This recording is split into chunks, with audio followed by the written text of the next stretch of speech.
ಈ ರಾಜ್ಯದಲ್ಲಿ ಇದ್ದಂತ ಜನರನ್ನಂತ ಮೆಚ್ಚಕ್ ಆಗ್ತಾ ಇಲ್ಲ. ಆದ್ರೆ ಅವರೆಲ್ಲರೂ ಕೂಡ ಮೆಚ್ಚ ಇರುವಂತದ್ದು ಇವತ್ತು ಹೈಕಮಾಂಡ್ ಅನ್ನ ಮೆಚ್ಚಿಸುವಂತ ಕೆಲಸ.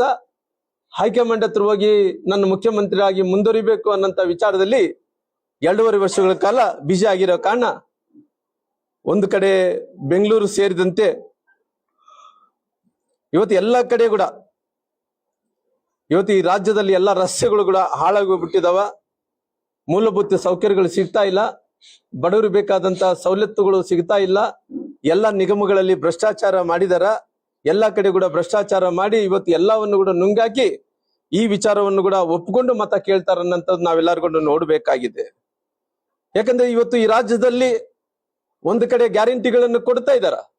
ಗ್ಯಾರಂಟಿಗಳ ಜೊತೆಲಿ ಇವತ್ತು ತಾಯಂದ್ರಿಗೆಲ್ಲರೂ ಕೂಡ 2,000 ರೂಪಾಯಿ ಕೊಡೋದ್ರ ಜೊತೆಲಿ ಎಲ್ಲ ದಿನಸಿಗಳು ಏನು ಇವತ್ತು ದಿನಸಿಗಳ ಮೇಲೆ ಏನು ಬೆಲೆ ಏರಿಕೆ ಜಾಸ್ತಿ ಆಗಿದೆನೋ ಇದು ಹೇಳಿ ಮತವನ್ನು ಕೇಳ್ತಾರನ್ನಂಥದ್ದು ಕೂಡ ನಾವು ನೋಡಬೇಕಾಗಿದೆ.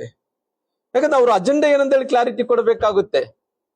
ಇಷ್ಟೊಂದು ಸಮಸ್ಯೆ 2.5 ವರ್ಷಗಳಲ್ಲಿ ಇಷ್ಟೊಂದು ಸಮಸ್ಯೆ ಇದ್ದಂತ ಟೈಮಲ್ಲಿ ಕೂಡ ಅವ್ರ ಈ ಚುನಾವಣೆದ ಅಜೆಂಡೇನು? ಯಾಕಂದ್ರೆ ಇವತ್ತು ಅವ್ರ ಅಜೆಂಡಾ ನಾನು ಕೇಳ್ತಾ ಇದ್ದೀನಿ, ಮುಖ್ಯಮಂತ್ರಿಗಳೇ ಮಹರ್ಷಿ ವಾಲ್ಮೀಕಿ ಅಭಿವೃದ್ಧಿ ನಿಗಮದಲ್ಲಿ ಸುಮಾರಾಗಿ 187 ಕೋಟಿ ರೂಪಾಯಿ ಭ್ರಷ್ಟಾಚಾರ ಮಾಡಿದ್ರಿ.